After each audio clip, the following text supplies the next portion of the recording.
Hey everybody, Fishman here. Welcome to the video. The editing for this video is going to be a little bit off, and that's because in the process of putting this together, my mouse decided to have some kind of seizure, meltdown. I'm not sure which, but the left mouse button is marginally functional. Sometimes it will click, sometimes it won't. So I'm going to try and do this all in one go, so I have a video for you. So again, my apologies for any kind of barking in the background or roughness to this, because I really won't be able to edit much of it out. So this is my old and once mobile tool station. I kept an awful lot of tools in here, bits and pieces, screws, all kinds of stuff. And as you saw in the beginning of the video, the wheels are completely and totally trashed. It's very heavy, so I couldn't move it around very much, and it was always in the way. I needed to get behind stuff, especially as you can see at the top of the screen there. I can't see the back ends of those aquariums with it there, and it was just time. It was time to take it apart and make a new one that isn't in the way. And this is something I always believed in anyway, but COVID has certainly driven it home. I recycle as much wood as possible. I mean, this is actually really good quality wood, and I think it's actually better than stuff that's currently available. It is old, it's good hardwood, it's obviously got some nicks and stains and scratches and all that stuff, but it is still quite solid. So I am going to take this apart, and fortunately when I built this, quite some time ago now, I had at that time just recently got an air compressor, and I had a brad nailer, and I was using it to hold and build things, and it was actually, as you can see, a solid build. It's actually quite good. The fortunate thing is, of course, because it's held together with brads, I can take it apart. Not easily. I mean, there's an awful lot of brads to take out. That's one of the things I found about having a brad nailer is you tend to toss in a few extras simply because it's just a simple push of a button. So there's a few more here than is necessary.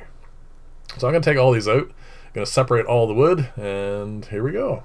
A lot of this is not usable for this particular project, but it'll definitely be used because, again, like I said, I'm trying to recycle as much as possible. And even to the point now, if I see something in a bin or whatever nearby that I know is solid wood, I definitely collect it, because wood is just stupid expensive now. It's to the point where it's getting difficult to be able to afford anything.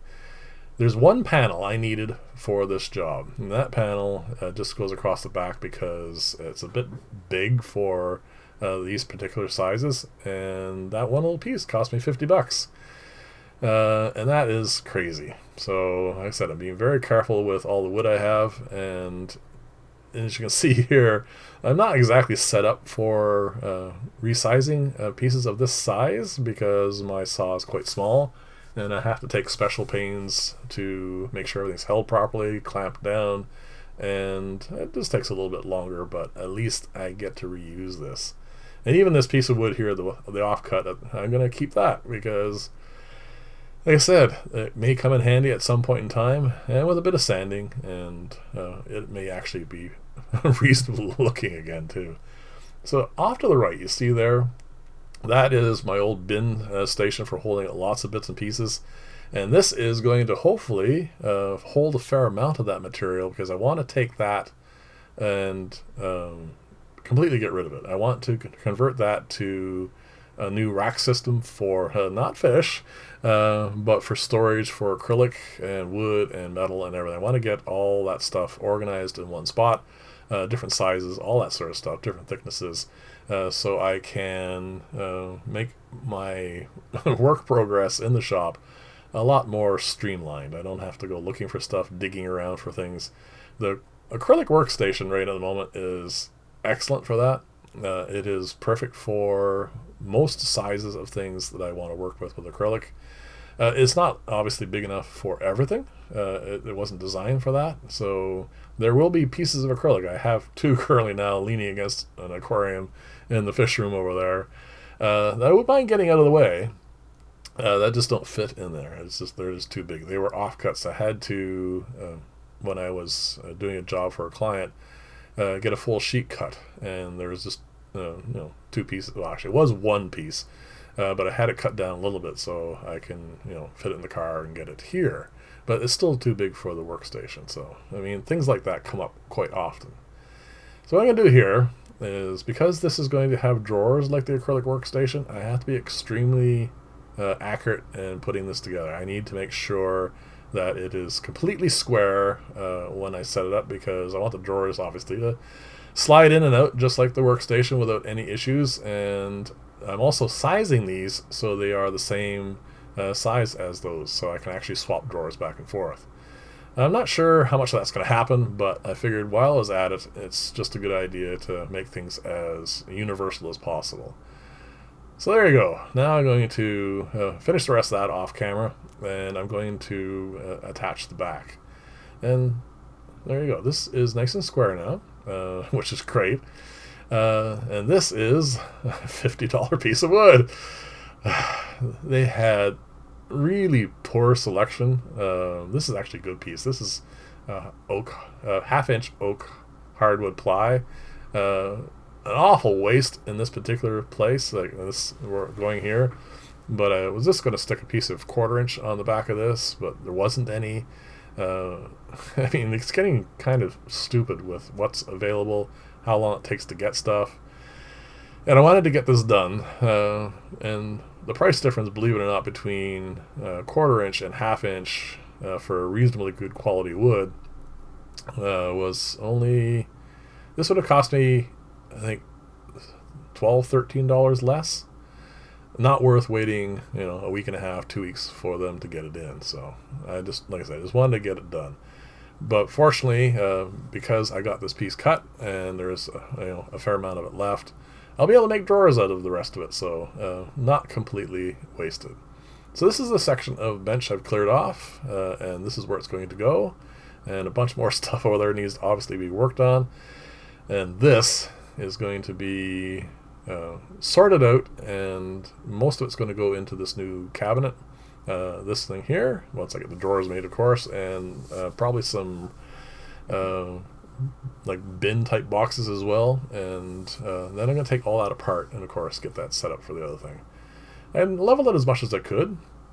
I could have probably gotten a little bit higher, but this is close enough for this. I mean, it is perfectly straight and level as far as vertical and right to left. It's just a little bit leaning towards the front, but hardly noticeable. So you can see a few rough spots on this, but I decided after doing this I was going to try to make it look a little bit better and tidy up the front ends. These are some of the old things that were in it for hanging up tools and stuff. I'm not sure if any of that's going to get used, but I wanted to show you parts of what's there, because I actually like this style, and I still need to finish a lot of this as well. There's 2 bins down at the bottom, or sorry, drawers, and I need to work on them. But, like I said, we'll get to everything. This is my attempt at getting this to look a little nicer. So I'm going to glue on, this is 1/4 inch, some leftover I had. I'm going to saw these up and trim them and just glue them on. If there seems to be any kind of issue with it, like if there's any peeling or whatever, I'll drill these and set them in with dowels, but I don't think there's going to be a problem. This is just lots of surface area here, and it's just wood on wood, so it shouldn't be an issue at all. And it should glue up quite nicely. I'm giving you an awful lot of poor footage here.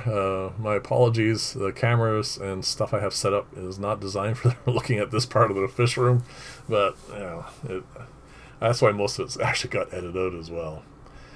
Again, next video will be actually fish related, which is nice. I have a lot of stuff I want to show you in the fish room, but this needed to be done. This was something that I've been putting off for way too long. And I needed to get this built so I can mill the drawers and build some bins and possibly just some simple shelving and get, like I said, get all that stuff organized. So there you go, tidied up the edges. I will probably saw a little bit off, sand, and probably put a little bit of stain on this as well, just to get those marks out and latch marks and that sort of stuff, and get it ready for use, so I can actually store things. And then I'm going to attach these two bottom ones. They're a bit tricky because I need to clamp them kind of specially to get them to hold onto place. So anyway, thank you very much for watching. My apologies again for the lack of editing on this, but like I said, I gotta buy a new mouse now too. Hopefully it'll last long enough I can buy one online. So thanks again for watching. I'll see you in the next video, and bye for now.